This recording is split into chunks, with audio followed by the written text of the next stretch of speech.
Oke, selamat datang di pertemuan minggu kelima mata kuliah saluran transmisi.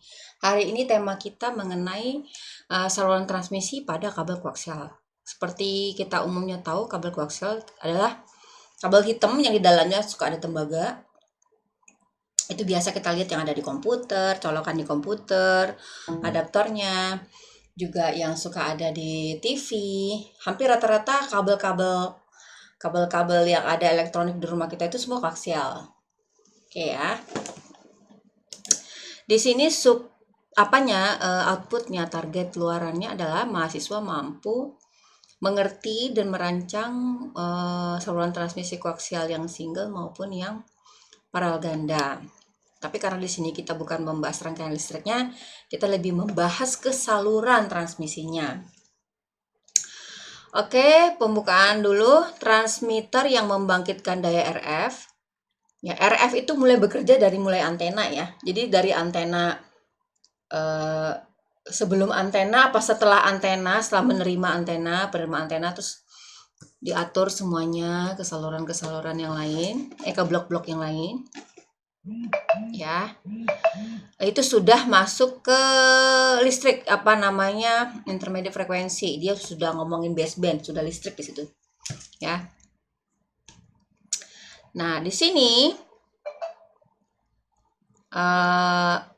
antena sebagai penanggung jawab untuk menangkap dan mengirim sinyal radio yang tadi radio frekuensi itu, ya. Kemudian hasil datanya yang ditangkap dan terima itu sebelum dikirim dikodekan dan setelah diterima adalah didekode kembali. Sehingga peranan kabel-kabel koaksial itu sangat penting dalam sistem-sistem radio untuk menjaga integritas sinyal dalam dua arah. Ada dua kategori dalam jalur transmisi, yaitu kabel dan bumbung gelombang. Besok pertemuan minggu depan kita bahas bumbung gelombang atau suka disebut juga dengan kata waveguide. Kalau sekarang kita yang kabelnya, ya. Kabel adalah media penghantar ya dari satu piranti ke piranti lainnya. Terdapat beberapa jenis kabel yang biasa digunakan pada kabelan, ya. Pemilihan yaitu kabel-kabel itu berhubungan erat dengan topologi, protokol, dan ukuran rangkaian.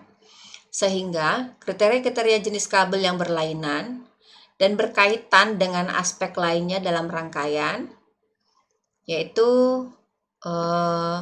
perlu diketahui untuk mengetahui perkembangan sistem rangkaian yang modern. Oke, lanjut ya. Jenis-jenis kabel pertama yaitu tadi mirip ya.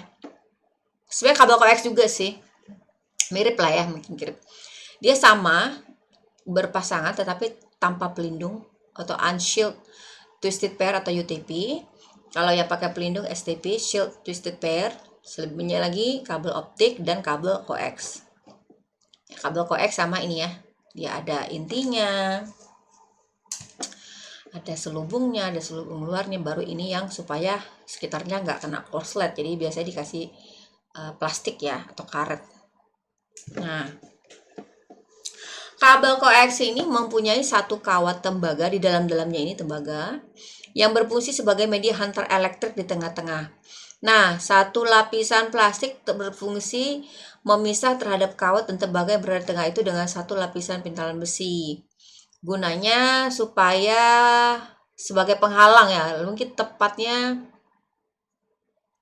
supaya kayak ngeredam gitu ya terhadap cahaya-cahaya fluoresan, komputer dan lainnya. Walaupun pengkabelan koaksial sangat sulit untuk pemasangannya, namun ia sangat peka terhadap datangnya sinyal. Selain ia dapat menampung pengkabelan yang lebih panjang terhadap rangkaian dan piranti-piranti lainnya, si kabel ini juga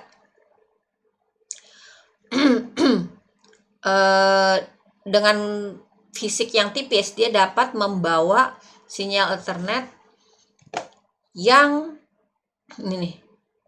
Apabila 2 angka artinya dia panjang maksimumnya sampai 2 meter. Jadi di kapasitasnya pun disesuaikan dengan jenisnya. Ini Ibu nggak perpanjang lagi ya, nanti bisa kalian baca. Kalau yang 10 base 5 artinya angka 5 mewakili panjang maksimalnya 500 meter. Silahkan dibaca lagi ke bawahnya ya, mana kabel broadband dan mana kabel baseband ya.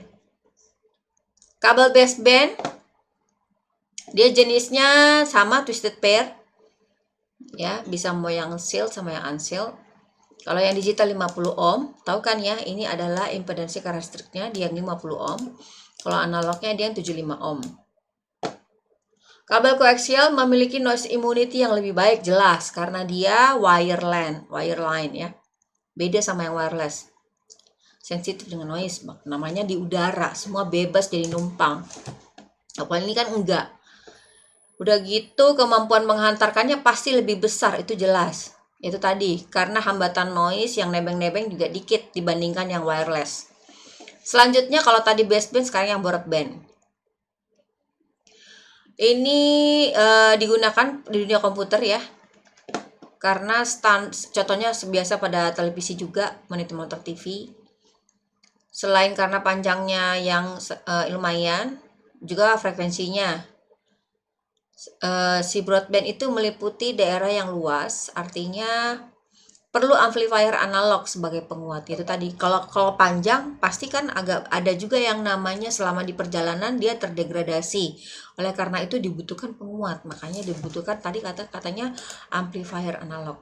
Nah, sedangkan amplifier analog bekerjanya itu satu arah, yang berarti perlu dua arah pengiriman. Dua kabel ya, berarti ya. Oke, untuk dua arah. Nah, penyambungan si koaksial menggunakan Bionell concealment atau BNC.